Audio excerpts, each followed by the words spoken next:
מקפץ על הגבעות, דומה דודי לציפי. הנה זה בא, הנה זה בא, o som meu amado, ele está chegando, ele está chegando. Eu ouço a voz do meu amado, ele está chegando, ele está chegando. Vem subindo as montanhas, vem saltando sobre os montes. O meu amado é como a corça, ele está chegando, ele está chegando, ele está chegando por Dodi. הנה זה בא, הנה זה בא, אני שומע את קול דודי. הנה זה בא, הנה זה בא, הנה זה בא, הנה זה בא, הנה זה בא, הנה זה בא.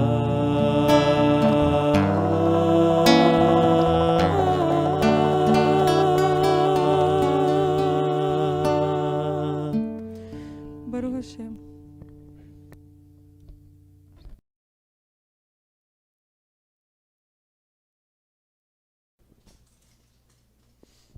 Vou compartilhar com vocês algumas coisas bem interessantes aqui sobre a visão geral. Por que nós estamos aqui nesse momento? Por que o nosso povo, povo hebreu, povo de Israel, vem celebrando há muito tempo essas festas, e principalmente essa festa de Sukkot, conhecida como Festa das Cabanas, que inicia justamente nessa data 15 de Tisrei, 5.772. Por que celebramos Sukkot? Então, assim como o Shabat, ele vem como uma coroa, né? Em toda semana que se passa, vem o Shabat como aquele dia especial, aquele dia sagrado, de ordem espiritual, né? Que nós já começamos a nos preparar já na sexta-feira. Preparamos as halotes, né? E vamos colocando o pé no freio, tirando o pé do acelerador, né? Já na sexta-feira, para estarmos bem, para recebermos o Shabat, com alegria. Então, como o Shabat fosse a coroa da semana, assim também esta festa com relação às demais festas, né? Uma festa de maior significado profético dentre as demais festas. Então, o Sukkot é para as outras festas, o que o Shabat é para os outros 6 dias da semana. Ele prenuncia a grande celebração da criação, quando o mundo inteiro viverá em paz e fraternidade sob o reinado e governo do justo Mashiach. Então, olhem essas duas passagens muito interessantes, de João 1,14 e depois Zacarias 14, 1 a 9. Né? Então, elas têm uma ligação muito forte, esses dois versos, né? Não digo versos, mas essas duas passagens, porque a segunda parte envolve versos do 1 a 9. Então, a primeira parte fala da primeira vinda de Yeshua, João 1,14. E o verbo se fez carne e, conforme a palavra grega, eskenizei, e tabernaculou entre nós, cheio de hesed veemet, cheio de graça e de verdade. E vimos a sua glória como do unigênito do Pai. Então, aqui está se referindo à primeira vinda de Yeshua. Em Zacarias 14, 1, 9, diz, no verso 1, diz, eis que vem o dia do Senhor. O que é esse dia do Senhor? É quando Yeshua, do mesmo lugar onde ele ascendeu aos céus, do alto do Monte das Oliveiras, um lugar que eu tive a graça, a bênção que o Eterno me abençoou de conhecer. E, nesse mesmo lugar, está profetizado que ele vai voltar pela segunda vez. Então, é o dia do Senhor. Esse dia é conhecido como o dia do Senhor. No verso 4 diz, naquele dia estarão os seus pés, os pés do Mashiach, sobre o Monte das Oliveiras, o mesmo lugar onde ele ascendeu aos céus, que está de fronte de Jerusalém para o Oriente. Então virá o Senhor, meu Deus, e todos os seus santos com ele. O Senhor será rei sobre toda a terra. Naquele dia, um só será o Senhor, e um só será o seu nome, porque o Eterno é um. Não são 2, nem 3. Talvez, quando nós estivermos com os nossos corpos transformados, nós vamos entender em verdade e em espírito essa questão do um. Porque às vezes a nossa mente nos engana. E não, Yeshua é um, o Pai é outro. É um, a palavra diz que é um. O Senhor, um só será o seu nome. O livro de Levítico 23 diz assim, celebrareis esta festa como festa ao Senhor por 7 dias cada ano. Essas aqui são exatamente as palavras referentes a essa festa. Estatuto perpétuo pelas vossas gerações, no mês 7º a celebrareis, 7 dias habitareis em tendas de ramos, todos os naturais de Israel habitarão em tendas, para que saibam as vossas gerações que eu fiz habitar os filhos de Israel em tendas, quando os tirei da terra do Egito. Eu sou o Senhor, vosso Deus.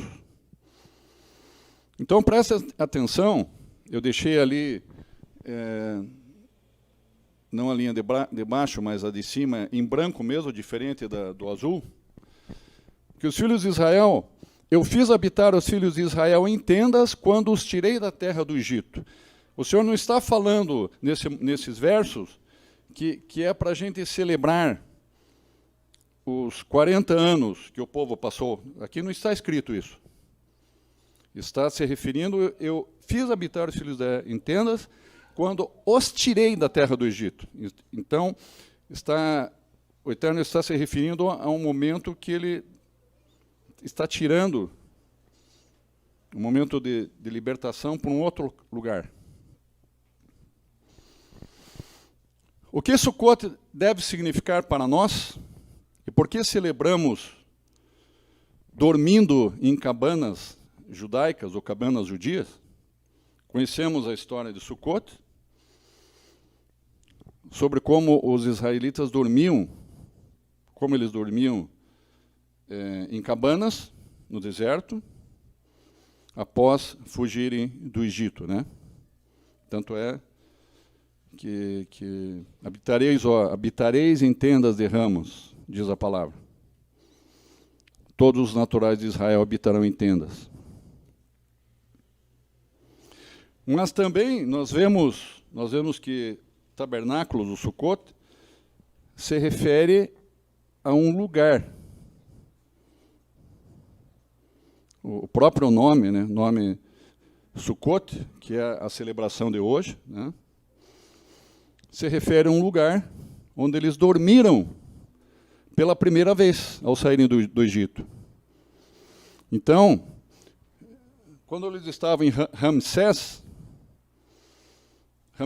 não era ainda o local de liberdade deles. Era um local no Egito.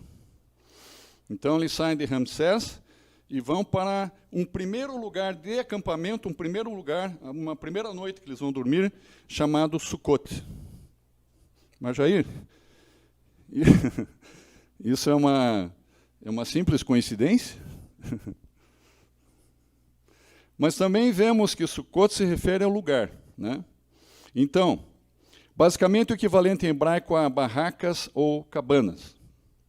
Ou mesmo abrigos improvisados, porque como eles saíram às pressas do Egito, tanto é que eles tinham que preparar o pão, as matzot, a matzá, antes que ela levedasse.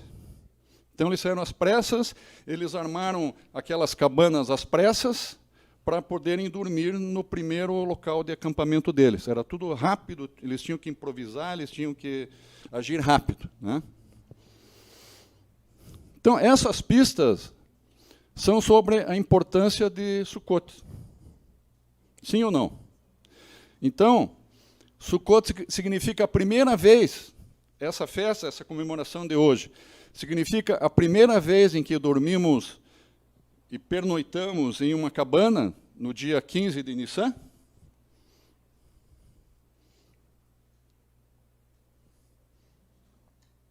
Que dia é hoje? 15 de Tisrei, não é Nissan. Mas eu estou me referindo aqui a um lugar que eles acamparam, chamado Sukkot, que eles acamparam pela primeira vez em 15 de Nissan. Estão começando a entender as estratégias do Eterno? Os israelitas deixaram o Egito na manhã do dia 15 de Nissan. A celebração da Páscoa é 14 de Nissan. E de 15 de Nissan para frente começa Páscoa, pães asmos e primícias lá no sétimo dia, né? Então, indo de Ramsés a um local no deserto chamado Sukkot. Por que era chamado Sukkot, então? Sukkot se relaciona também com a palavra lehassot. Lehassot, cobrir, significa cobrir. Porque em Sukkot, Hashem cobriu os Bnei Israel com as nuvens da glória. Como assim, irmão Jair, nuvens da glória? Né? Já vão pensando, vão imaginando aí. Em Êxodo 13, de 20 a 22, diz assim: os israelitas partiram de Sukkot e acamparam em Etã, junto ao deserto. Durante o dia o Senhor ia diante deles numa coluna de nuvem, para guiá-los no caminho, e de noite numa coluna de fogo, para iluminá-los, e assim podiam caminhar de dia e de noite. Não tirava a coluna de nuvem de dia, antes de substituí-la pela coluna de fogo de noite da frente do povo. Então, essas nuvens da glória, e que, a partir daquele momento para frente, o Eterno começou a mover fenômenos para dar segurança, trazer proteção, tanto para eles à noite como de dia, né? Essa coluna de fogo à noite e de dia a coluna de nuvem para eles não morrerem de calor no deserto, né? Em Êxodo 40, 34, preste atenção. Diz, então a nuvem cobriu a tenda da congregação, e a glória do Senhor encheu o Mishkan, encheu o tabernáculo. Então está falando, eu estou unindo aqui essas coisas, porque também diz que uma nuvem, não aquela nuvem que protegia eles do sol, nem a coluna de fogo, mas uma nuvem que enchia de glória ali o Mishkan. Eis que Yeshua vem com as nuvens. Observe também que a palavra nuvens aqui em Apocalipse 1:7, irmãos. Eis que Yeshua vem com as nuvens e todos os olhos o contemplarão, até mesmo aqueles que o traspassaram, e todas as nações da terra se lamentarão sobre ele. Sim, em nome de Yeshua, amém.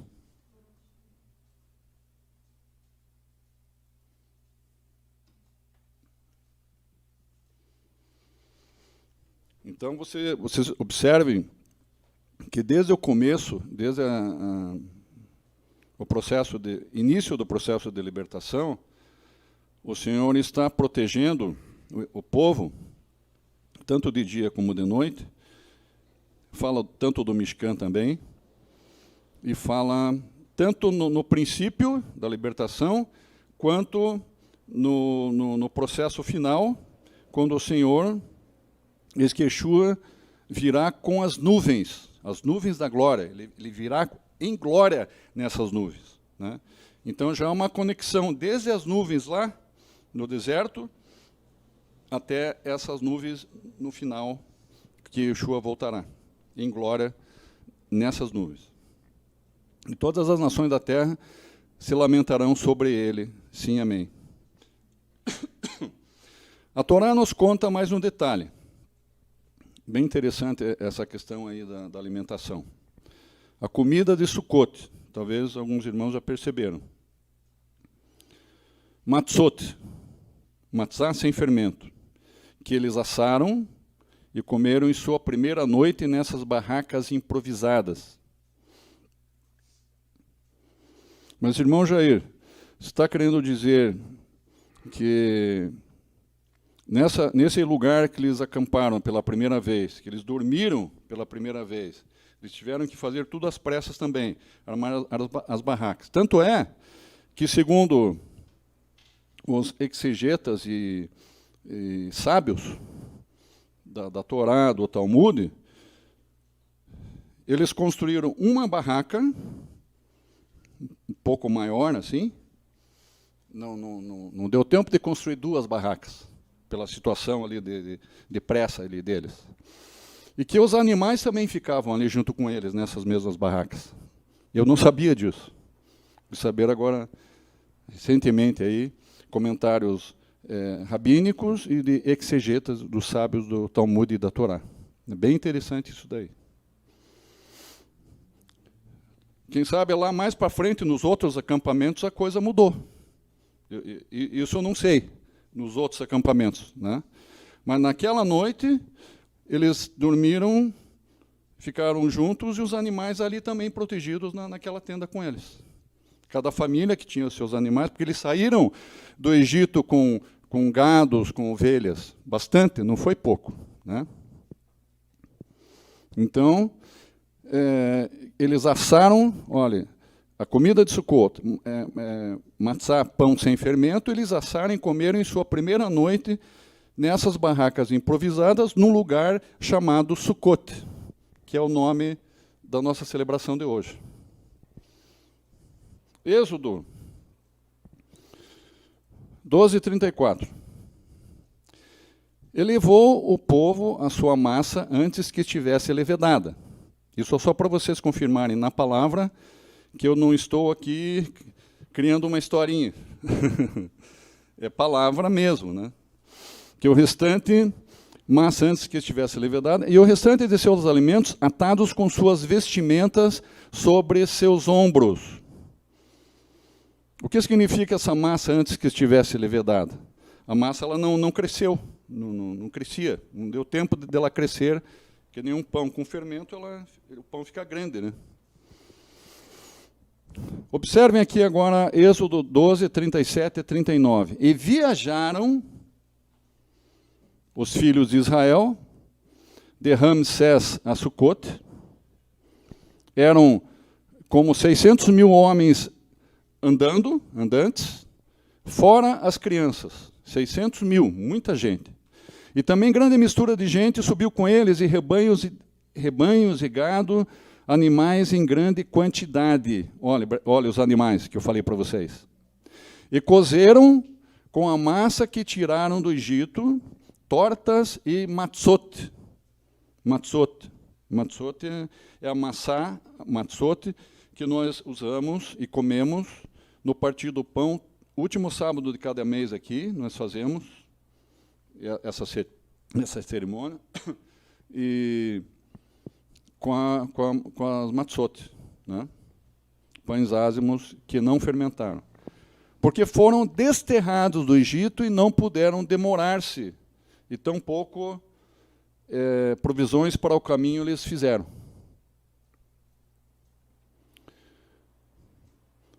Porém, a matzá também aparece em outra festa.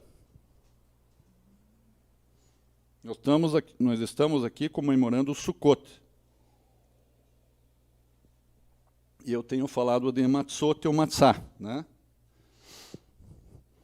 Então, aquilo que eu falei no comecinho para vocês, né? A conexão aí entre as festas. Mas a matzá também aparece na festa de Pêssar, claro. Festa de Pêssar e a festa dos pães ázimos, que é a mesma visão, né? Páscoa, pães ázimos e primícias, que comemora a mesma noite, que é dia 15 de Nissan.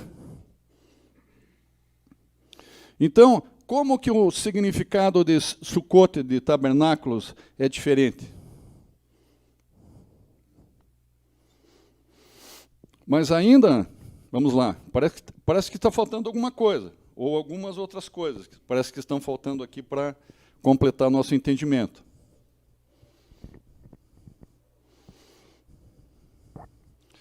Qual que é a outra passagem na Torá que fala de Sukkot? Em Gênesis, fora o que nós estamos falando agora. Em Bereshit, quando Yaakov saiu dos domínios da casa de seu sogro Labão, ele foi para um lugar, preste atenção, bem interessante, ele foi para um lugar chamado Sukkot. E Yaakov construiu pequenas cabanas, tanto para si, como cabanas para seu gado. Como Yaakov não estava com muita pressa, ele já tinha saído da casa e dos domínios lá de Labão, do seu sogro, ele chegou nesse lugar, não estava assim, né, com aquela coisa, aquela ansiedade, aquela coisa, então ele construiu uma casinha para ele, uma cabaninha para ele, construiu a cabana lá para os animais, separado, para cabanas para o seu gado, né? Agora, vejam aqui, o que a Torá está querendo nos mostrar. Que os sucessores de Yaakov, Yaakov, que é o pai de todos eles, pai do povo, né, também estiveram no mesmo lugar, em Sukkot. E que os hebreus, o povo hebreu, assim como Yaakov, sucessores dele, também tinham gado, muito gado. E da mesma forma que fez Yaakov, eles também construíram cabanas, só que com essa diferença. Em Sucot, essa cabana, eles não construíram duas cabanas, ou uma cabana para cada família e depois uma tenda bem grande para colocar os animais. Não, eles não fizeram isso aí, não deu tempo. Não deu tempo de planejar nada com os cuidados necessários. Fizeram uma cabana, mas que cada um que tinha os seus animais colocava ali, junto. Achei muito, muito, muito interessante essa questão aí. Então, uma cabana para cada família e para os animais. Espera aí, né? Sem privacidade, eu quero minha privacidadezinha. Que desconforto! Uns perfumes assim, né? E isso, irmãos, isso por acaso é uma novidade na Torá ou nas Escrituras? Isso é uma coisa nova? Uma família estar ali dentro de uma tenda com animais? Já viram essa situação em alguma outra vez? Na Torá ou na Nova Aliança? A família de Noé, vamos dizer assim, com uma grande sucá, aquela arca, né, enorme, aquela arca, cheia de animais, e eles ali, a família de Noé ali, junto com todos aqueles animais, né? Uma arca que ela não tinha muita ventilação, orifícios, janelas, portas, né? Tinha uma janelinha lá em cima. Então, realmente, são situações assim não muito fáceis, né, da gente descrever. Mas tem essa situação de Noé, com os animais, família de Noé, na arca. E outra situação que eu me lembrei aqui, o bebê Yeshua, com seus pais e os animais, eu coloquei ali uma interrogação, na manjedoura? Na manjedoura? O que é manjedoura? O que é esse elemento manjedoura? Hein?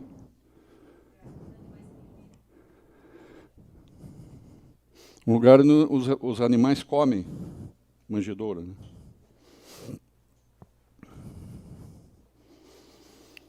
Então, eu coloquei numa manjedoura ou em uma simples cabana. Porque os animais, eles não ficavam em grutas. Os hebreus, eles não colocavam animais em grutas, em cavernas, grutas, né?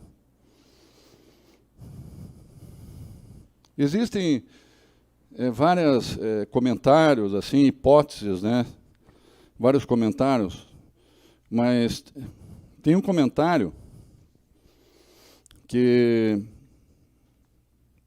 um desses comentários diz que as famílias de todas as cidades de Israel, elas tinham que subir para as festas, de ano em ano, elas tinham que subir para as festas em Jerusalém.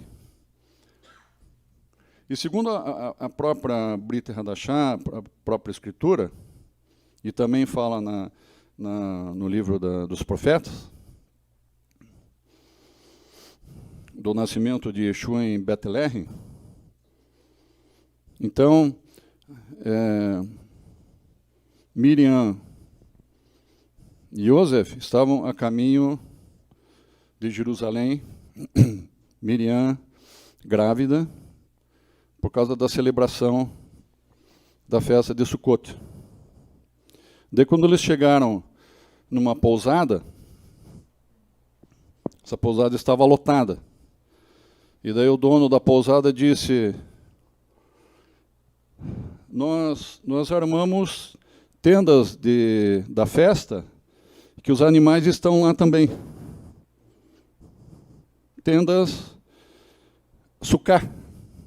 Nós armamos sucá, vocês podem dormir na sucá junto com os animais. Esse é um das hipóteses dos comentaristas, né, dos sábios que estudam a palavra. Eu achei bastante interessante, porque como Miriam estava grávida, ela começou a sentir as dores de parto, e ele não foi recebido na estalagem, mas sim ele foi no lugar, numa sucá, junto com os animais. Presta atenção. E o que os filhos de Israel assaram e comeram, e que os filhos de Israel assaram e comeram as matzot dentro da cabana? Presta atenção. Yeshua não é o pão da vida? Não é a matzá sem fermento, simbolizado pelas matzot de Pessa, e as matzot do partido do pão, que nós fazemos isso a partir do momento que Yeshua ordenou que nós fizéssemos em lembrança da morte dele, né? Irmão Jair, você está falando da festa de Sukkot ou da festa de Pessa? Não, o Eterno mostrou uma conexão, que as festas, presta atenção no que eu vou falar aqui agora, irmãos. Por causa de uma palavra e por causa de um dia que nós celebramos toda semana, chamado Shabat, o Shabat é como uma corrente. A corrente, para ser forte, os elos dessas correntes, eles estão interligados entre eles. Não há separação, não há corte nos elos. Eles são muito fortes, para a corrente ser forte. Então, como hoje é Shabat? Hoje é um Shabat, olha aqui. Ó. Vocês acham que isso é por acaso, irmãos? Essa conexão entre todos os Shabates, hoje é um Shabat, Pessah foi Shabat, um outro Shabat que é o sábado normal. Hoje não é sábado, é Shabat. Então, todos esses elos, eles se conectam. Você não consegue separar totalmente essa festa aqui, essa festa ali, porque todas as festas estão centradas na pessoa do Mashiach, irmãos. Glória a Hashem. Não tem como separar. Claro, uma tem uma história, outra tem um complemento, outra tem um outro final, mas todas se interligam com o Shabat e com a pessoa do Mashiach. Isso que é maravilhoso. Isso que nós temos que entender. Então, eles assaram e comeram as matzot dentro da cabana, num lugar chamado Sukkot, né?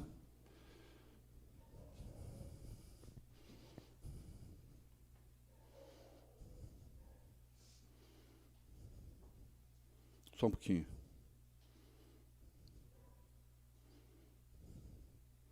Em um lugar chamado Sukkot. Agora, concluindo, esse aqui é o último slide. Concluindo, olha que interessante. Yeshua, certamente, ele não nasceu no dia 25 de dezembro, como muitos pensam aí. Né? Mas, muito provavelmente, num desses dias em que nós estamos vivendo. Pode ser, mas, irmão Jair, será que ele não nasceu exatamente hoje, no dia 15 de Tisrei? Quem sou eu para afirmar isso? Eu não posso, né, afirmar isso. Mas há uma possibilidade. Sim. Ou ontem, ou entre Rosh Hashanah e Sukkot, ou nessa semana de Sukkot, foi num desses dias aí. Mas, irmão Jair, você tem alguma explicativa melhor para dar a respeito dessa tua previsão aí, esse teu argumento? Sim, eu tenho. Preste atenção lá na Nova Aliança.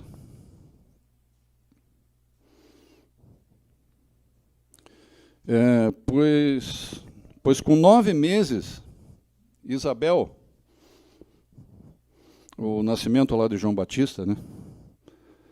Isabel deve ter dado à luz no mês de Nissan, que seria março. Isso aqui, estudos das épocas, das datas, dos calendários da Bíblia, né? Foram feitos estudos das datas, das épocas, direitinho, por esses exegetas da Torá, das Escrituras, né? Então, Isabel deve ter dado à luz no mês de Nissan, que seria março ou abril. Preste atenção.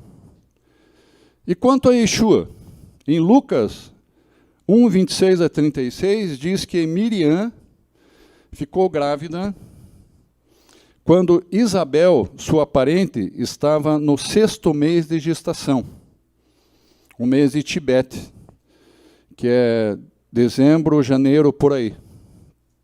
Então, logo, Yeshua nasceria 9 meses depois disso. Isto é, no mês, na época, né, os meses eles tinham outros nomes, né?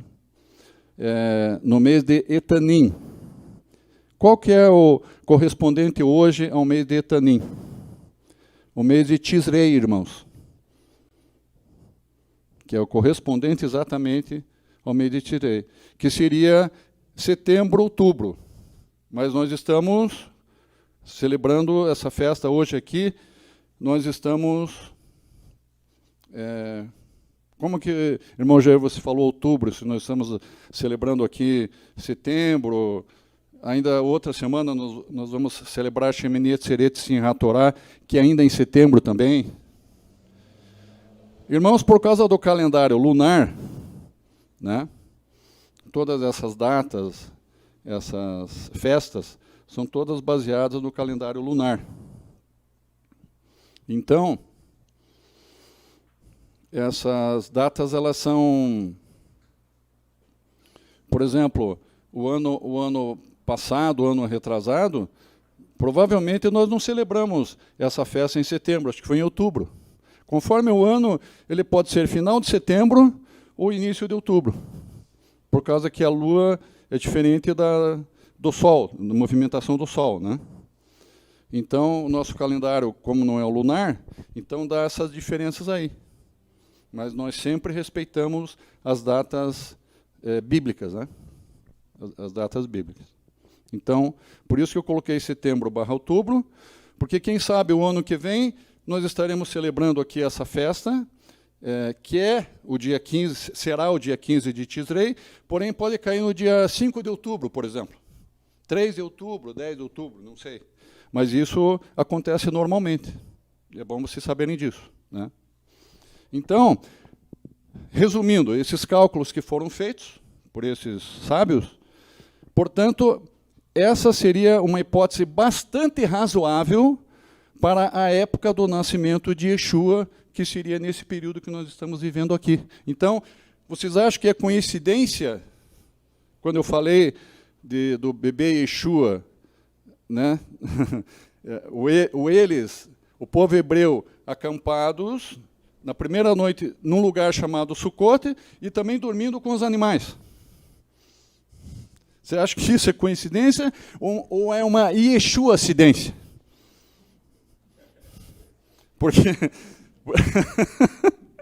Porque Yeshua ele está desde a primeira letra de Bereshit, né, do livro de Bereshit, até o último pontinho lá de Apocalipse. Não tem como tirar Yeshua. Não, Yeshua, você vai sair agora um pouquinho da história aqui. Você não faz parte aqui dessa história, vamos pular. Não tem como, né? Então, o fato deles estarem lá, lembra que eu falei para vocês? Eles estavam, aquela falta de privacidade, aquele desconforto todo, aquela coisa ali, né? Mas o que isso ensina para nós, irmãos? O que nós aprendemos com isso?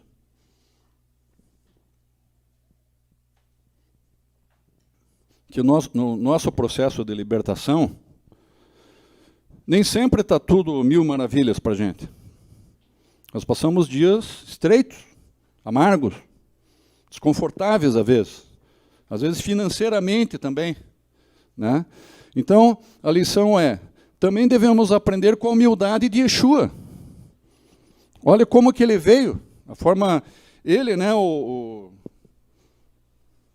nosso amado, maravilhoso Salvador, veio de uma forma tão simples e humilde, dormindo ali com os animais. Humildade de Yeshua, deixando para trás as regalias, as carnes, as cebolas, os alhos do Egito. Todo aquele conforto, aquelas regalias do Egito. Então, o centro da festa, de todas as festas, não só dessa, é Yeshua HaMashiach. Preste atenção agora.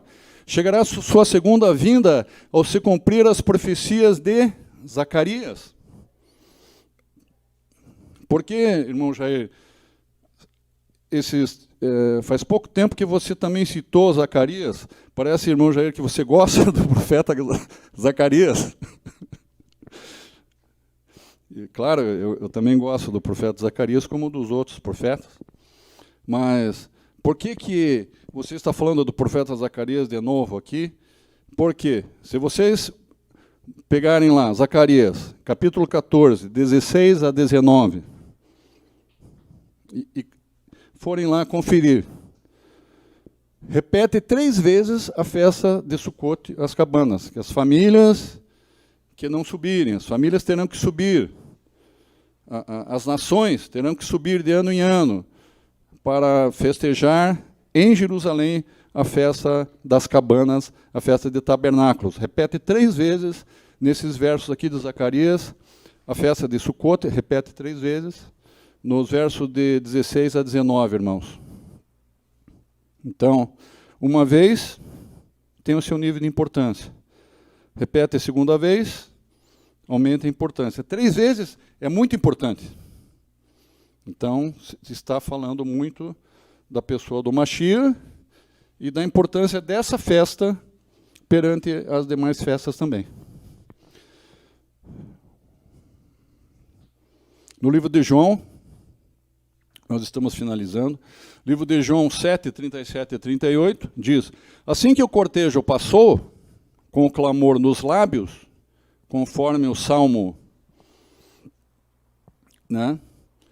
Ó Senhor, salva, te pedimos. E Yeshua mesmo levanta sua voz num grito cheio de misericórdia no último dia de Sukkot, o 7º dia do ápice da comemoração. Então, ele mesmo, ele levanta, aqui a palavra, né, é bem veemente, ele levanta a sua voz, dizendo que ele é a fonte, da... Olha o que diz a palavra. Se alguém tem sede, venha a mim e beba. Quem crer em mim, como diz a Escritura, do seu interior fluirão rios de água viva. João 7, 37 e 38. Então, assim como nós lemos lá também no livro de João, no capítulo 1, onde eu falei a palavra eskenezei, né? Tabernaculou. Então, para fechar o circuito com a segunda vinda, o dia do Senhor, a segunda vinda de Yeshua, que ele vem realmente, como ele veio pela primeira vez, mas ele vem pela segunda vez para habitar, ele vai permanecer daí na terra. Ele vai permanecer em Jerusalém, Yeshua.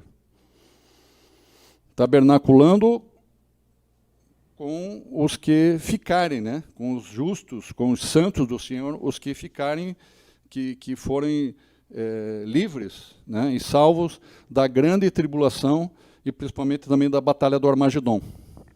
Então, quem que seriam esses, né?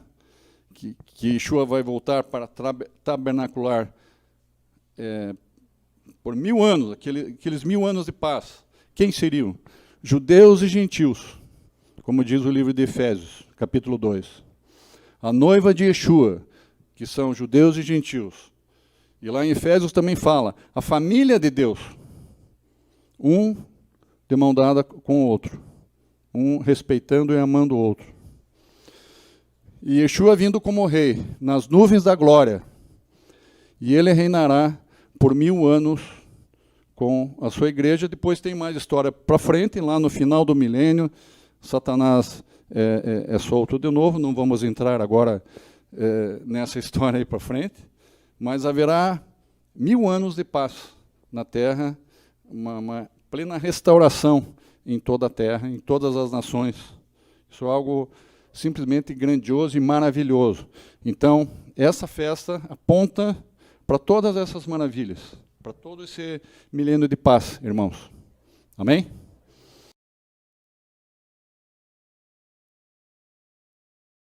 Um Hag Sukkot Sameach, um feliz Sukkot aos irmãos que estão aqui, aqueles que estão acompanhando também pelo YouTube. Como o Roxo comentou, nós temos aqui alguns elementos, né, também desta festa. E nós temos as calotas aqui, as belas calotas que a irmã Estela fez, né? E o vinho, porque o Sukkot também tem um mini kiddush, né, que é feito com algumas bênçãos aqui, bem curto, para celebrar também, como o Roxo comentou, é um Shabat também, né? Esse dia é Yom Tov, é um Shabat também, considerado assim um Shabat pela Torá. Então também existe um kiddush que é feito aqui nesta noite primeira de Sukkot, tá? Então vou levantar aqui o vinho e temos uma bênção específica aqui.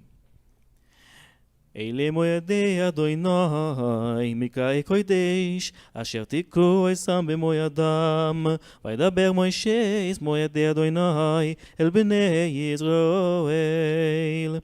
Estas são as festas do Eterno, as santas reuniões que deveis anunciar em suas épocas. E Moshe transmitiu as festas do Eterno aos filhos de Israel.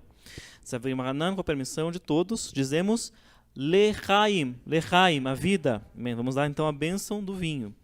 Baruch atah Adonai, Eloheinu melech haolam, borei pri hagofein. Amém. Bendito sejas tu, Eterno, nosso Deus, Rei do Universo, que extrai o fruto da videira. Em nome de Yeshua, nosso Messias. Amém. Temos mais uma brachá, mais uma bênção. Baruch atah Adonai, Eloheinu melech haolam, asher bachanu mikol olam. ורוממנו מכל לשון, וקידשנו במצוותיו, ותיתן לנו אדוני אלוהינו, באהבה מועדים לשמך חגים וזמנים לששון. יש יום החג הסוכות הזה, ויש יום טוב מקרא קודש הזה, זמן שמחתנו באהבה מקרא קודש, זכר ליציאת מצרים. כי באנו בחרת, ואויסנו קידשת, מכל העמים, ומוידי קודשך, בשמחה ובששון הנחלתנו. ברוך אתה אדוני מקדש ישראל והזמנים, בשם ישוע, amém. Bendito sejas tu, Eterno, nosso Deus, Rei do Universo, que nos escolheste dentre todos os povos, nos elevaste acima de todas as nações, e nos santificaste com os teus mandamentos. E tu nos deste com amor, ó Eterno, nosso Deus, datas alegres, festas e épocas de júbilo. Este dia santificado de Sukkot, dia festivo de santa reunião, época de nosso júbilo, é uma santa convocação com amor em recordação ao êxodo do Egito, né? Como o Roxo comentou ali na sua palavra aqui, né? Pois tu nos escolheste e nos santificaste sobre todos os povos. Tuas santas festas com alegria e júbilo nos deste como herança. Bendito és tu, Eterno, que santificas o povo de Israel e as épocas festivas. Amém. Nós temos a Halá também. Vamos dar a bênção aqui da Halá. Ergui aqui. Baruch atah Adonai, Eloheinu melech haolam, hamoitzi lechem min haaretz. Amém. Bendito sejas tu, Eterno, nosso Deus, Deus do Universo, que nos dá o pão da terra. Em nome de Yeshua, o Messias. Amém. Depois, ao final da nossa celebração aqui, as halotas vão ser levadas lá para a cozinha. Os irmãos podem daí compartilhar da halot, devem compartilhar das halot. Lembrando, não comam aqui na sinagoga, né? Até eu também, na última celebração, me esqueci desse detalhe. Temos uma regra para não sujar, né, o ambiente da sinagoga. Então, vamos compartilhar das halot ali na copinha ou depois na sucá, tá bom? Só lembremos disso. E nós temos ali, então, também, aqui, este elemento, né? Estes elementos. Por aqui primeiro. Se chamam, o conjunto se chama Lulav, né? Lulav, ou como a Torá não especifica com esse termo, mas como é chamado na tradição judaica, Arba Minim, as 4 espécies, né? Os 4 plantas vegetais aqui diferentes. E é um costume, então, neste dia de Sukkot, reunirmos, está muito perfumado esse etrog, reunirmos aqui essas 4 espécies, né? E da onde que vem isso? Da onde que vem isso? Aí é da tradição judaica? Também, mas não só. A Torá fala sobre esses elementos aqui, lá em Vaikra, Levítico 23:40. Tem a Torá aqui? Tem. Com licença um pouquinho. Levítico 23:40. É importante nós lermos, que diz o seguinte. Vaikra 23, verso 40. E tomareis, velakartem, né, tomareis para vós, no primeiro dia de Sukkot, da festa de tabernáculos, o fruto da árvore formosa, ramo da palmeira, esse aqui, né, esse aqui que parece uma espada, né, o ramo da palmeira, folhas de murta, folhinhas da murta, né, que tem essas várias folhinhas, e salgueiro de ribeiros, salgueiros dos riachos, dos ribeiros, esse aqui, né? Tá? Tomareis, então, esses 4, e vos alegrareis, simartem, diante do Eterno vosso Deus, por 7 dias. Tá? Então, daqui, deste texto da Torá, Levítico 23:40, que vem, então, esse costume de reunir estes 4 vegetais aqui, essas 4 espécies, os arba minim. E existe aqui, todo ano nós falamos, né, na festa de Sukkot, alguns já até sabem, né, do que simbolizam aqui esses elementos. E eu vou falar de novo para aqueles que ainda não conhecem, muito assim brevemente, né, o que seria assim, o símbolo desses elementos. Mas todo ano eu sempre busco alguma coisa a mais, como se ainda me faltasse o entendimento do que isso aqui significa, né? Porque muitos dos símbolos na tradição judaica, alunos do Bar Mitzvah, vocês vão ver logo, assim, próxima aula, o Antônio acho que já vai ver. Os símbolos vêm da tradição, né? A Torá não fala muito especificamente sobre símbolos, tem uma coisa ou outra, tem a menorá, né? E algumas outras coisas, mas vários dos símbolos judaicos, eles vêm da tradição judaica, né? Não vêm assim diretamente da Torá, assim, claramente da Torá, vamos assim colocar. Mas esses 4 elementos aqui, eles estão expressos aqui na Torá, né? Então, ok, eles são símbolos, nós vamos falar sobre que símbolos são esses, o que eles simbolizam, mas sempre me achei que havia algo a mais do que tão somente símbolos. Por que o Eterno manda que o povo tomasse esses 4 elementos aqui para se alegrar? Olha o que a Torá fala. Vocês vão tomar esses 4 elementos e vos alegrareis. Ué, então só de pegar isso aqui, eu tô alegre, automático. Fiquei alegre agora de ficar segurando aqui. Por que isso? Por que a Torá fala isso? Da onde que vem isso? Então eu sempre busquei, né, entender e nunca achei. Nem no meu entendimento de estudo, nunca achei nada sobre isso, nem nas fontes judaicas, nas fontes dos principais, dos comentaristas, no Talmud. Só falam sobre o que os símbolos significam, né? Quando muito, ou quando discussões sobre o que seria o fruto da árvore formosa, se é o etrog, se não é, enfim. Essas discussões que existiam. Eis que hoje à tarde, né, o irmão Mark me mandou uma mensagem à tarde, ele vai falar depois acho que sobre açúcar, né? E me perguntando se tinha um estudo e tal. Daí eu compartilhei com ele um estudo sobre açúcar que eu tinha visto também esse ano. De judeus não messiânicos, inclusive. E quando eu pego o link lá para compartilhar com o irmão Mark, o estudo que eu vi, né, para ele dar uma olhada, embaixo tinha lá um linkzinho novo, nesse site que eu sempre consulto, desses irmãos, eu considero os irmãos. Eles não são messiânicos, né? Mas esse rabino David Foreman, ele tem estudos maravilhosos sobre Torá, né? E eles nunca falaram em nenhum ano sobre esses Arba Minim aqui. Eu sempre, todo ano, eu ia lá para ver se tinha alguma coisa sobre isso e eles nunca postavam nada. Aí, esse ano tinha lá, agora à tarde, hoje à tarde. O Mark me pediu, eu fui lá e tinha lá um link, um podcast que eles fizeram lá agora à tarde, sobre os Arba Minim. E ali me veio a resposta que eu estava buscando, que não está em nenhuma das outras fontes judaicas. Eles também estavam maravilhados com a própria conclusão a que eles chegaram, e nós já vamos falar sobre isso. Mas, simbolicamente, então, o nível Pshat, vamos dizer assim, o nosso nível mais raso de entendimento, esses aqui são símbolos de uma coisa específica. Que símbolos são esses? Então, se entende na tradição judaica, isso está lá no Da'at Kenim, tá? É uma compilação de conhecimentos dos sábios, dos anciãos de Israel, tá? De várias épocas aí. Da'at Kenim, de lá que se extrai essa simbologia. Então, são símbolos de tipos de pessoas, né? É o que se coloca. Se reúne isso aqui porque são símbolos de tipos de pessoas, tipos de judeus, tipos de pessoas. Como assim? Nós temos aqui um dos elementos que é... vamos começar pelo lulav, que é o que dá nome a todo o restante, né? O lulav, esse aqui, o comprido, o ramo da palmeira, ou tamareira. O lulav, a tamareira é uma planta que o quê?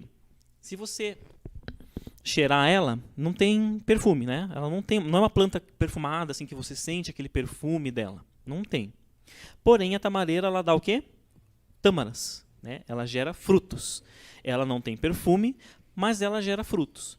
Então, segundo esses zikanim, segundo os anciãos de Israel, esses estudiosos, né, lá do passado, o lulav, a tamareira, simboliza aquela pessoa que não conhece a palavra, que não tem conhecimento de Torá, não conhece a Bíblia, não conhece a palavra, não estuda, por N motivos, porém ela dá frutos. Porém, ela tem boas ações, né? Aquela tipo de pessoa, eu conheço muitas pessoas assim, são pessoas que nunca não estão aqui no nosso contexto, nunca estudaram a Bíblia ou estudam muito pouco, mas que têm boas atitudes. Conhecem pessoas assim? Eu conheço várias assim. São pessoas que têm, vamos dizer assim, princípios, né? E praticam essas coisas boas. Então, esse tipo de pessoa aqui representa, então, o lulav. Aí nós temos esse aqui, a murta, né, a hadás, que é o contrário do lulav. Então, ela é uma plantinha que não dá frutos, não tem, né, a murta é só essa aqui, ela não dá frutas, porém ela tem um perfume. Ela tem um perfuminho nas suas florzinhas, né? Ela dá uma florzinha que tem perfume, né, a murta, né? Então, ela é o contrário do lulav. Ela simboliza, então, o tipo de pessoa que não tem boas ações, mas estuda, tem conhecimento, né? Então, uma pessoa que estuda a Bíblia, estuda a Torá, mas não pratica. Não os julgo aqui por que motivos, mas ela não pratica. As suas ações não refletem, então, o seu conhecimento, tá? Esse é o tipo de pessoa que representa aqui a murta. Nós temos aqui, então, do outro lado da murta, o aravá, né?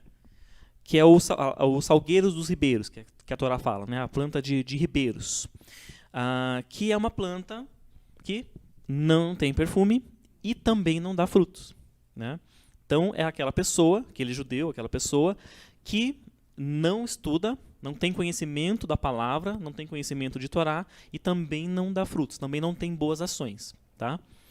E, por fim, nós temos aqui esse perfumado. Depois vocês sintam o perfume, porque ele está muito perfumado mesmo. Esse aqui, o Roxo conseguiu a cidra. Esse ano nós temos uma cidra, o etrog de verdade. Esse aqui chama etrog, né, em hebraico, né? Etrog, no aramaico, na verdade, etrog. E ele, então, é o quê? É o contrário do aravá, né?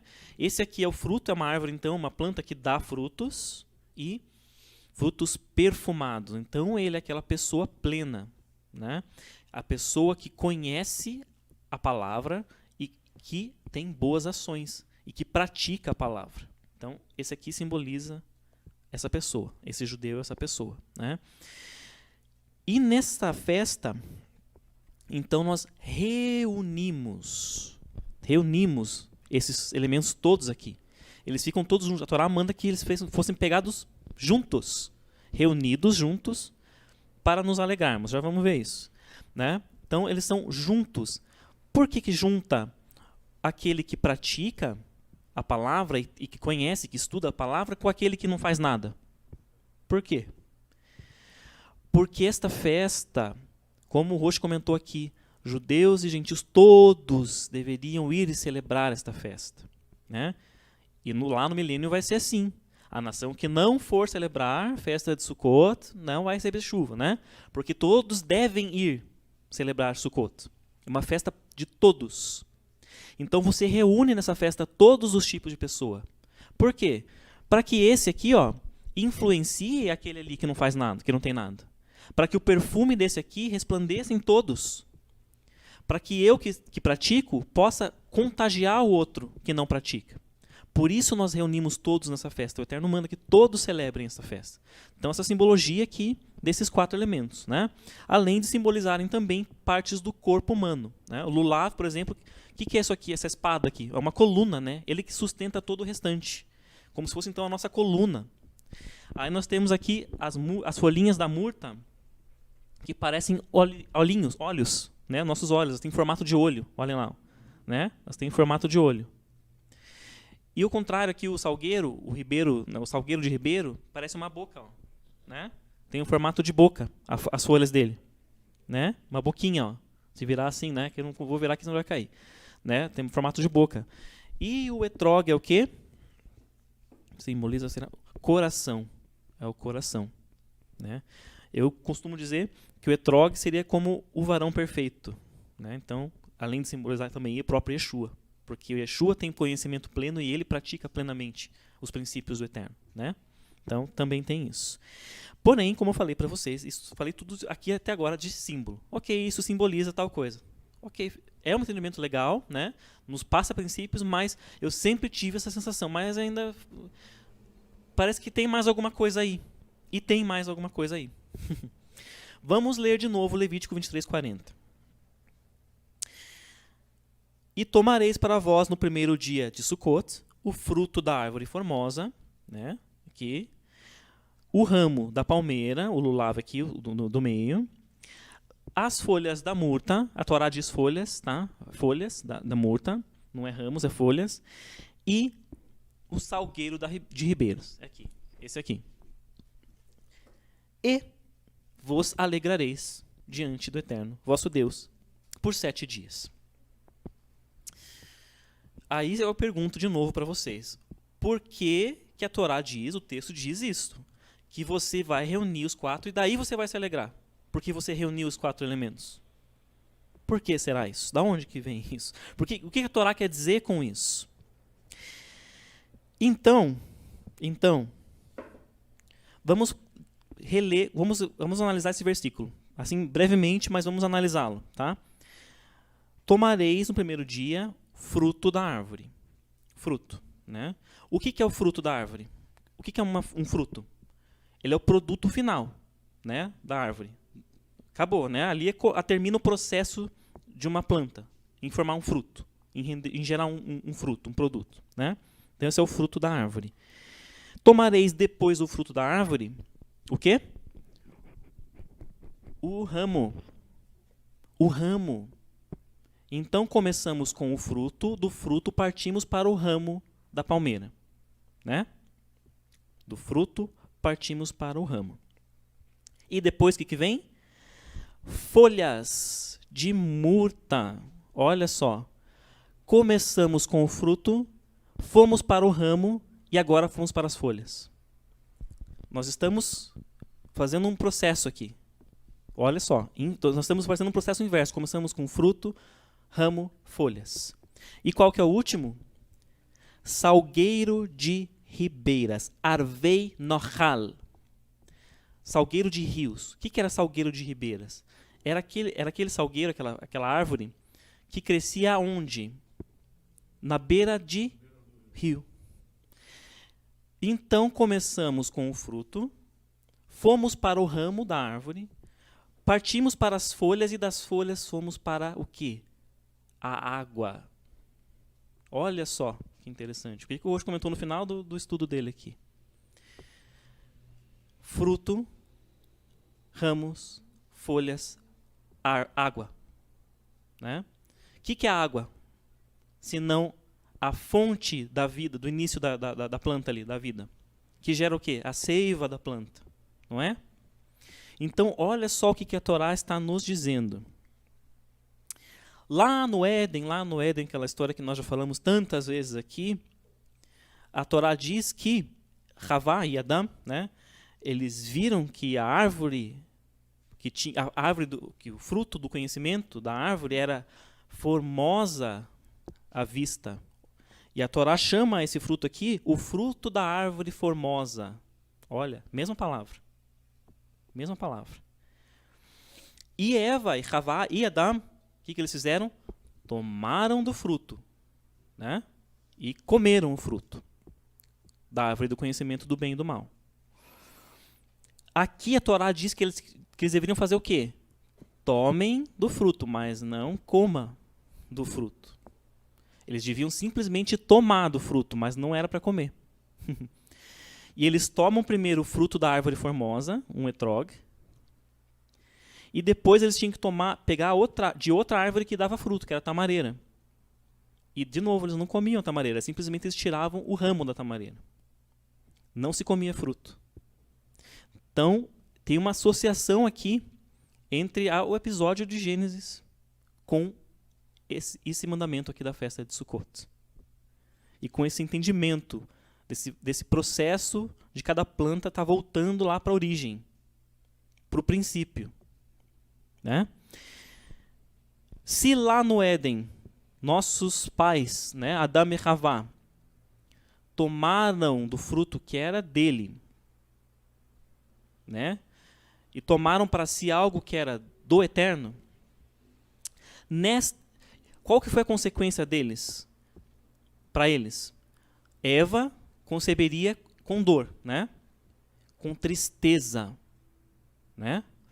E Adão teria que trabalhar a terra penosamente, com tristeza. Agora, na festa de Sukkot, que representa o que o Roxo já comentou aqui, o quê? O próprio milênio, né? Quando Yeshua estará conosco, tabernaculando aqui como rei entre nós. Quando tomamos os frutos, não comemos do fruto. Em Israel não se come etrog, tá? Não se faz nada com esse fruta. Ele só é usado em Sukkot. Não se come, não se consome o etrog. Curiosidade aqui, tá? Nós tomamos o fruto e não comemos.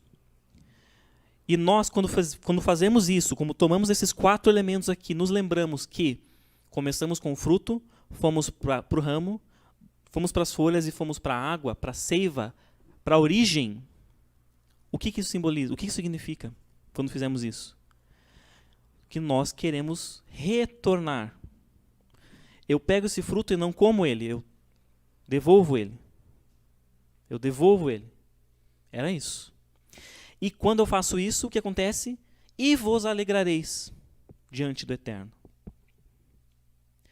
Se lá no começo nós tomamos o fruto e comemos, e o resultado disso foi tristeza, quando nós fazemos o processo inverso, começando pelo fruto, o resultado vai ser alegria. O resultado vai ser, nós estaremos de volta habitando com o nosso Deus. Estaremos de volta habitando com Yeshua, o nosso Messias. É isso aqui que significa os Arba Minim, os 4 elementos. Retorno. Restauração. Para nós que estamos no contexto de restauração, restaurar de novo o que foi perdido. Então, isso aqui é o entendimento dos Arba Minim, pleno. Esse é o entendimento pleno desses 4 elementos. Né? Voltarmos para a água, para a origem, para a fonte da vida, para a seiva. Né? É isso. Tá? E é costume, eu não vou fazer aqui esse ano, né? Até para não tomar mais tempo, mas é costume tomar os 4 elementos, né? E isso se faz nas manhãs de Sukkot. Né? Eu faria aqui didaticamente, mas acho que não é necessário. Se movimenta esses 4 elementos juntos em todas as direções. Começa para a direita, depois à esquerda, depois para frente, depois para cima, depois para baixo e depois para trás. Né? Os judeus fazem isso durante os 7 dias de Sukkot, tá? Até o 7º dia da festa. E hoje, entendendo isso aqui, o que de fato significam esses 4 aqui, a gente entende por que se faz isso. Porque o nosso desejo é que todo mundo esteja restaurado com esse entendimento. Que todo mundo devolva ao Eterno o que é dele. Ele é o juiz. Nós não somos os juízes. Quando nós movimentamos, chacoalhamos esse ramo em todas as direções, é isso que nós estamos simbolicamente, profeticamente dizendo. Desejando que esse tempo chegue. E ele vai chegar. Lá no milênio, depois, na eternidade. Né? Então, é isso.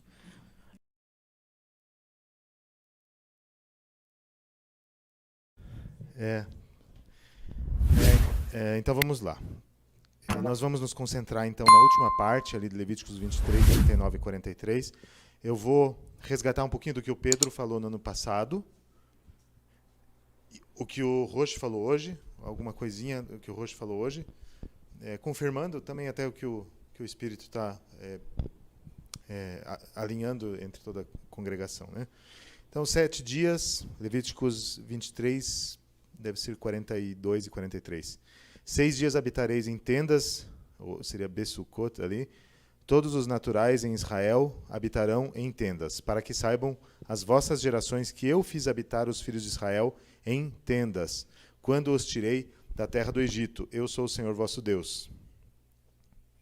Então, resgatando até, peguei bastante coisa tua do estudo do ano passado, quando fala ali em Matovu, que nós cantamos todas as manhãs de Shabat, nós falamos ali, quão formosas são as tuas tendas, ó Jacó, as tuas moradas, ó Israel. Matovu, Ohalecha.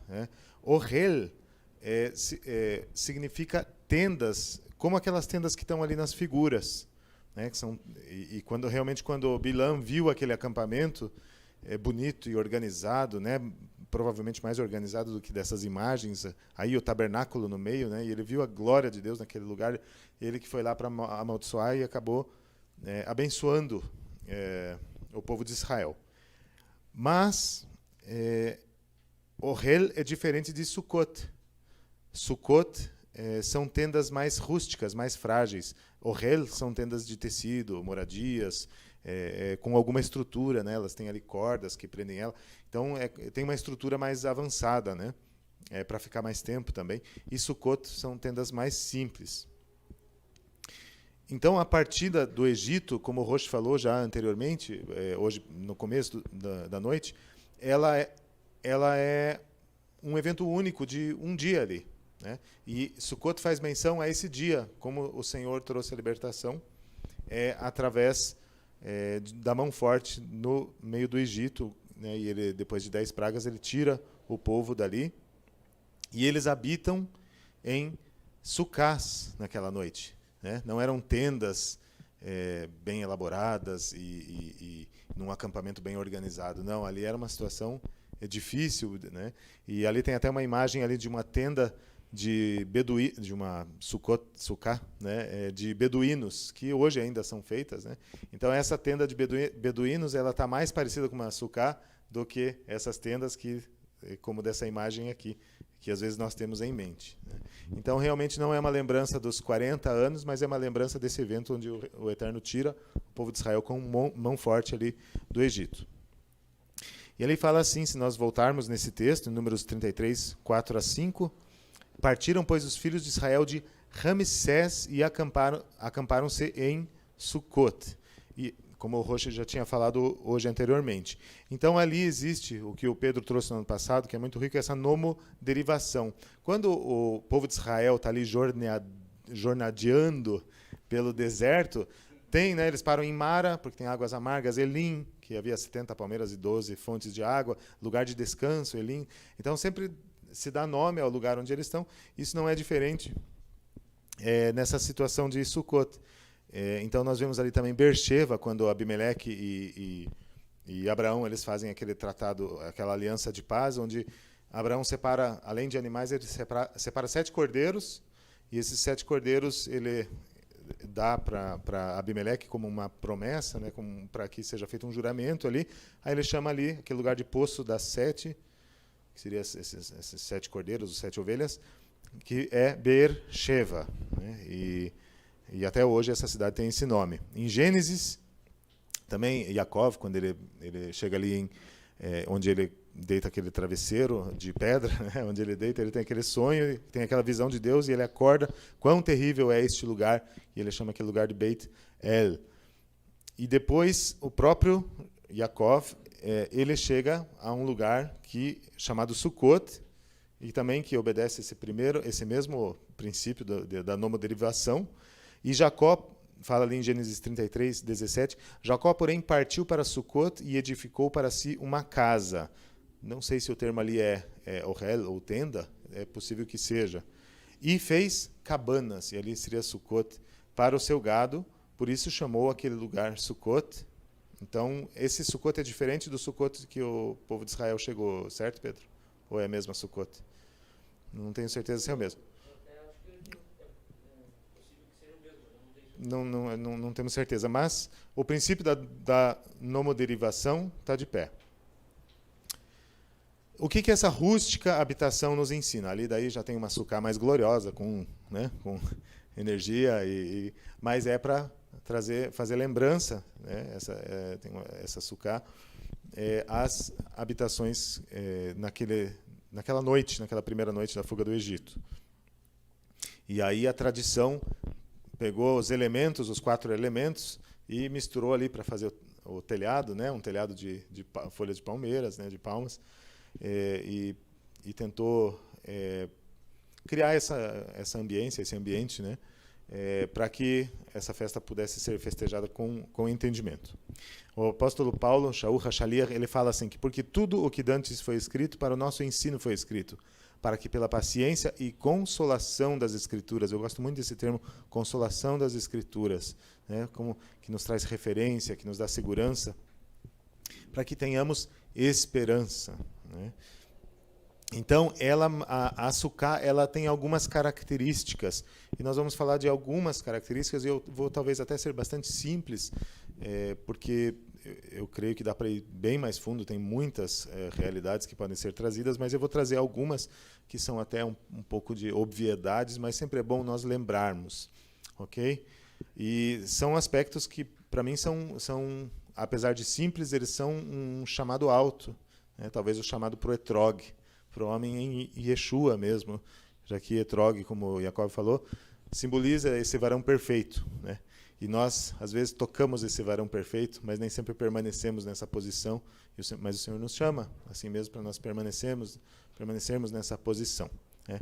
Então, eu vou fazer aqui um pouquinho como Sansão, né? Sansão, quando estava no meio de todos os homens ali, todos iam morrer, então, talvez aqui alguém vai ser atingido, mas eu vou ser atingido junto, porque eu vou quebrar as colunas, vai cair em cima de nós, assim, porque realmente tem alguns princípios aqui que são muito altos, mas o Senhor, assim mesmo, Ele requer isso de nós, Ele deseja que nós tenhamos essa simplicidade, busquemos essa simplicidade. Então, a sucá, ela é frágil, né? E Shaul, ele fala assim, porque nós temos esse tesouro, ali falando da vida de Deus, da vida de Yeshua em nós temos esse tesouro em vasos de barro, para que a excelência do poder seja de Deus e não de nós.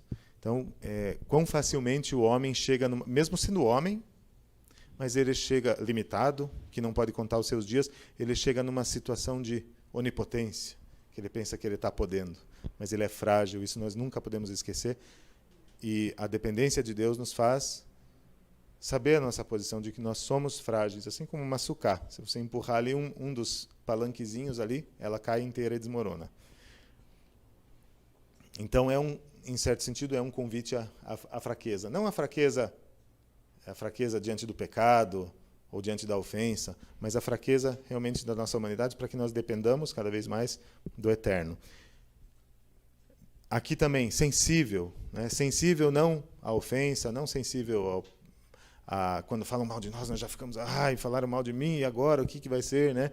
Não, isso é o nosso ego ali que precisa ser trabalhado, mas sensível à voz de Deus, né? Então, é interessante quando Shaul, ele fala, as quais também falamos, não com palavras que a sabedoria humana ensina, mas com que o Espírito Santo nos ensina, comparando as coisas espirituais com as espirituais. É interessante, hoje, quando eu estava estudando a Torá ali para falar sobre, eu estava com uma coisa na cabeça quando eu comecei a estudar, e é interessante quando você senta para estudar a Torá, parece que o Senhor senta com você, porque é uma coisa tremenda, porque foi Ele que escreveu, né? Ele ditou a Moshe, Mas então é muita riqueza que o Senhor nos deu.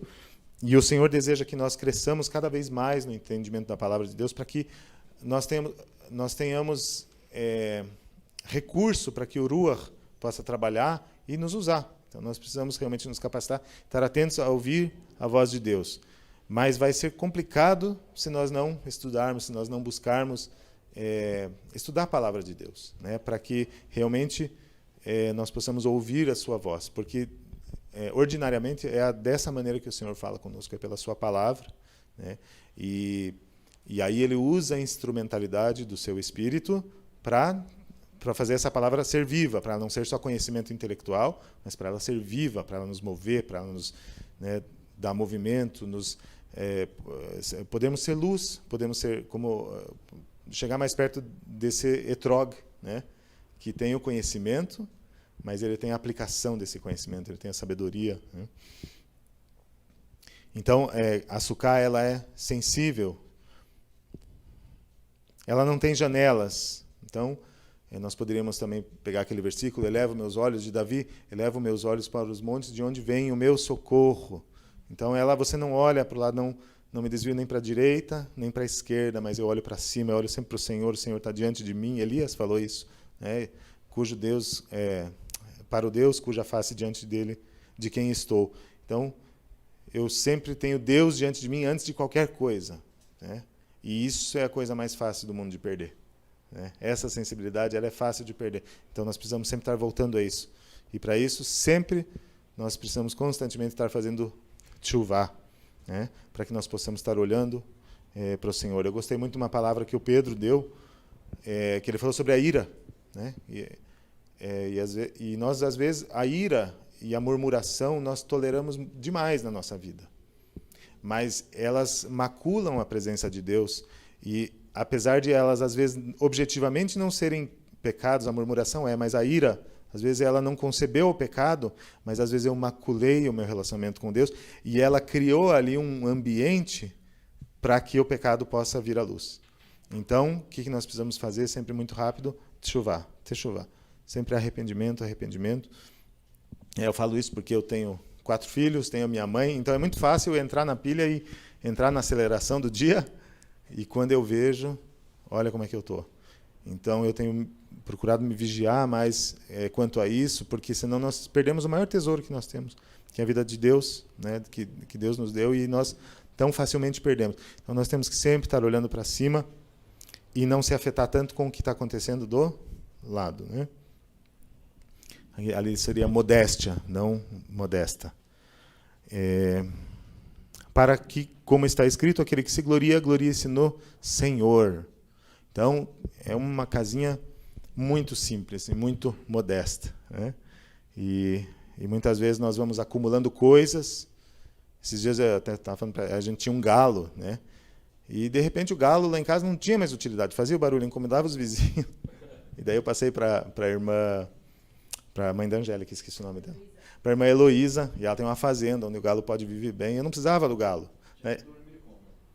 Oi? Dormindo com os animais. Lá tinha que dormir com o galo. Mas eu não precisava dormir com o galo, eu podia ser mais simples, né?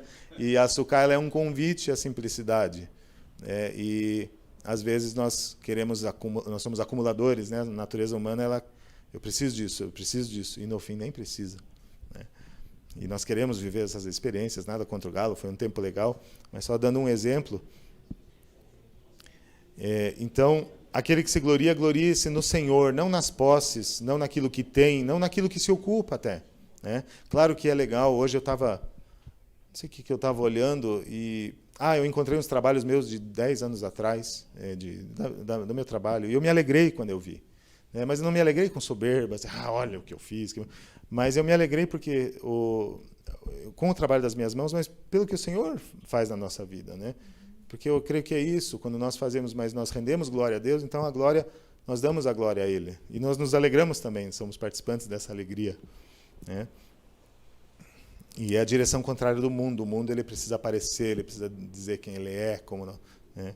E nós não somos chamados a isso. Essa Sukkah, ela era móvel.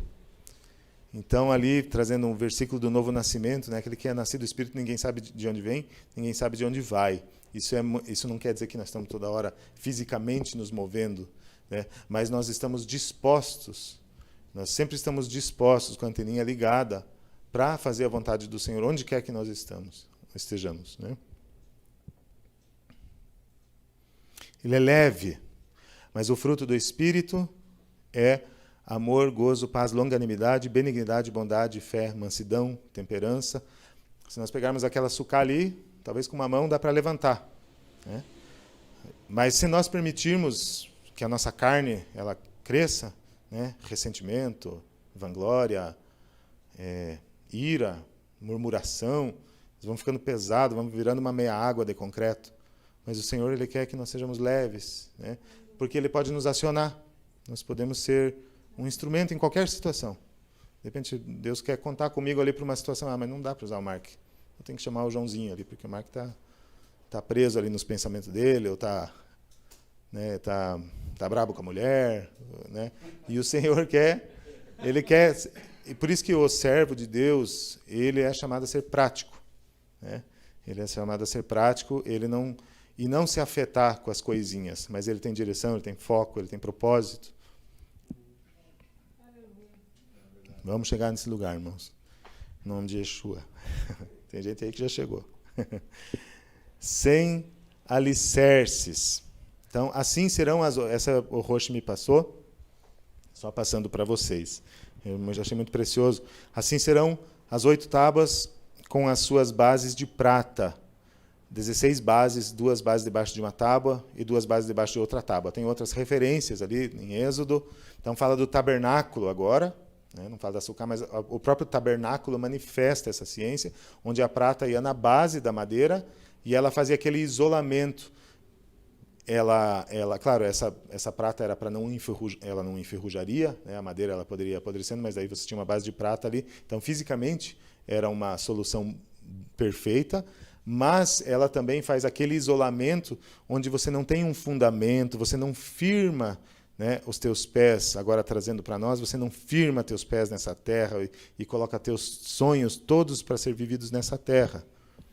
Mas você tem esse isolamento, como que você anda num lugar, eu gosto muito em Pessah, quando a Haggadah de Pessah messiânica, que fala assim que nós fomos conduzidos do estado de maldição pela desobediência da lei para o estado de graça, né? Então, esse estado de graça, ele não é só uma salvação dos meus pecados, mas é uma salvação da minha condição de pecador, onde eu posso andar num lugar onde eu não estou mais tão preso às coisas dessa terra que nos fazem pecar, né? Aquelas coisas que sempre estão, a Yetzer Hará, a inclinação para o mal, ela começa a perder força, né? Porque eu estou com a anteninha ligada, porque eu quero estar sintonizado com o Eterno, eu estou como Davi fala, assim, meditando na sua lei de dia e de noite, né? Esse é o lugar, essa é a forma que nós devemos caminhar. Então, sem alicerces nessa terra, sabendo que nossa cidadania ela é, de fato, celestial. E o último, que é o padrão mais alto, que é o varão perfeito, que é Yeshua. Então, quando fala, né, o verbo se fez carne e habitou, tabernaculou, vamos falar, sucotou entre nós e vimos a sua glória. Não é? Veja só, porque o Filho do Homem não tem onde reclinar a cabeça. Era uma sucá muito simples, Yeshua. Ele não tinha onde reclinar a cabeça, né? E aquele que diz que está nele também deve andar como ele andou. Então, realmente ter essa prontidão de nós sermos, esse é o chamado alto, de nós sermos como Yeshua, e nós, na nossa humanidade, nós vamos falhar muitas vezes, mas Deus tem tanta misericórdia, né? Davi fala assim, melhor é cair na mão de Deus, porque ele conhecia o Deus a quem ele servia, do que cair na mão dos homens. Porque nós não perdoamos, nós somos complicados, mas Deus, ele tem misericórdia infinita para ir nos trabalhando e nos conduzir nesse processo onde nós fiquemos um pouquinho mais parecidos com o seu Filho. E eu termino com Efésios, que não está aqui, mas não precisa ser lido inteiro, mas Efésios 2:19. Ah, tá. Efésios 2:19 fala que nós fomos feitos famílias de Deus, concidadãos dos santos, judeus e gentios.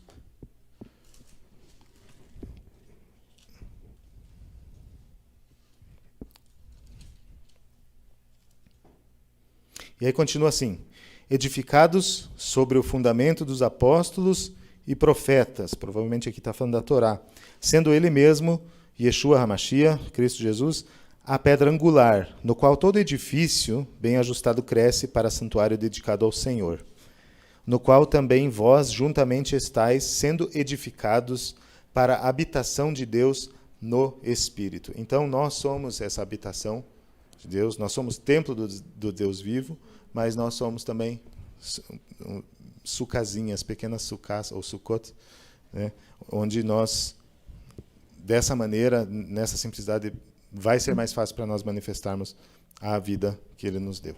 Amém?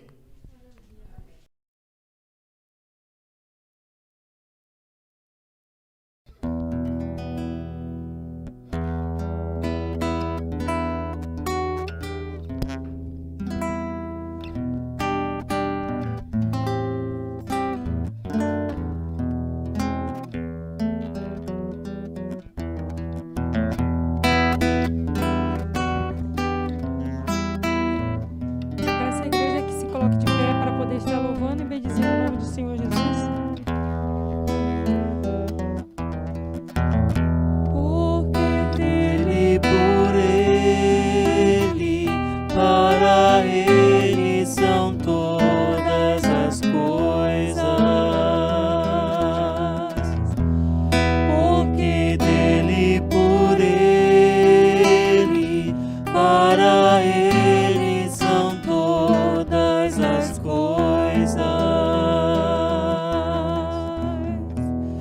A Ele a glória,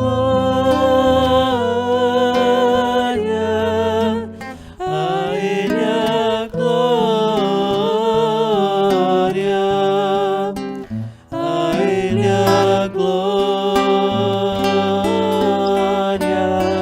para sempre. Amém. A Ele a glória, a Ele a glória, a Ele a glória, a Ele a glória, para sempre. Amém. Quão profundas riquezas o saber e o conhecer de Deus. Quão insondáveis seus juízos e seus caminhos. Quão profundas riquezas o saber e o conhecer de Deus. Quão insondáveis seus juízos e seus caminhos. A Ele a glória, a Ele a glória, a Ele a glória, para sempre. Amém. A Ele a glória,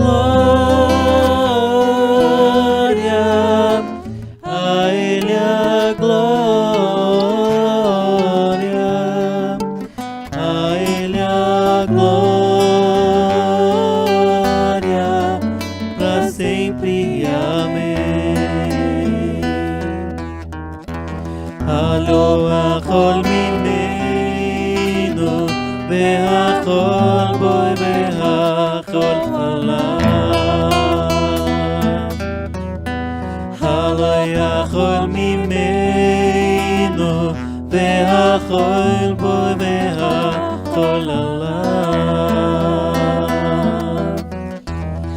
אשר לו הכבוד, לו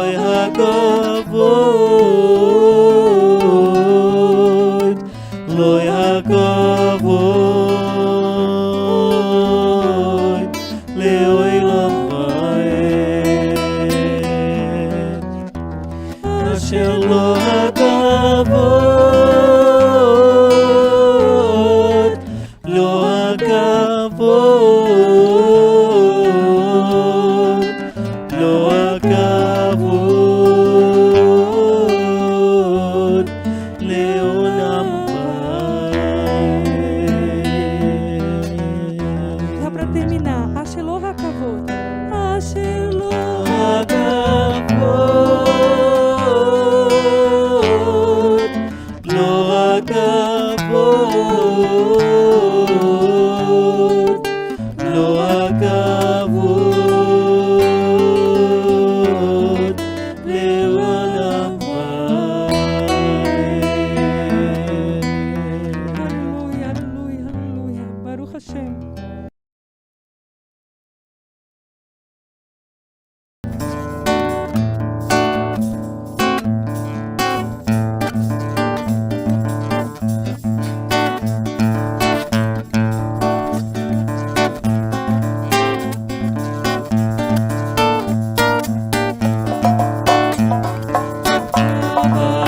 נגילה חווה, נגילה חווה, נגילה ונשמחה.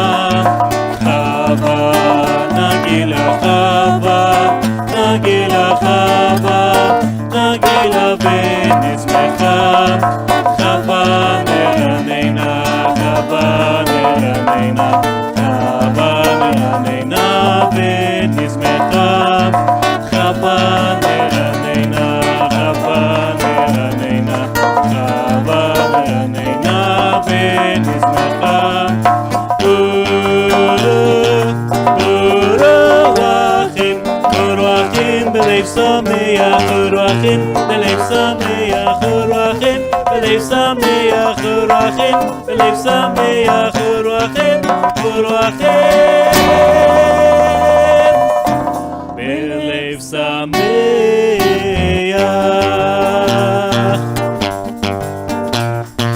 חווה, נגילה חווה, נגילה חווה, נגילה ונשמחה.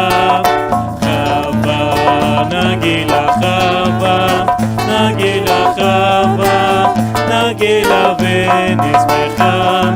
חווה נרננה, חווה נרננה, חווה נרננה ונשמחה. חווה נרננה, חווה נרננה, חווה נרננה ונשמחה. ורוחים, ורוחים בלב שמח, ורוחים בלב שמח, ורוחים בלב שמח, ורוחים בלב שמח, ורוחים, ורוחים בלב שמח.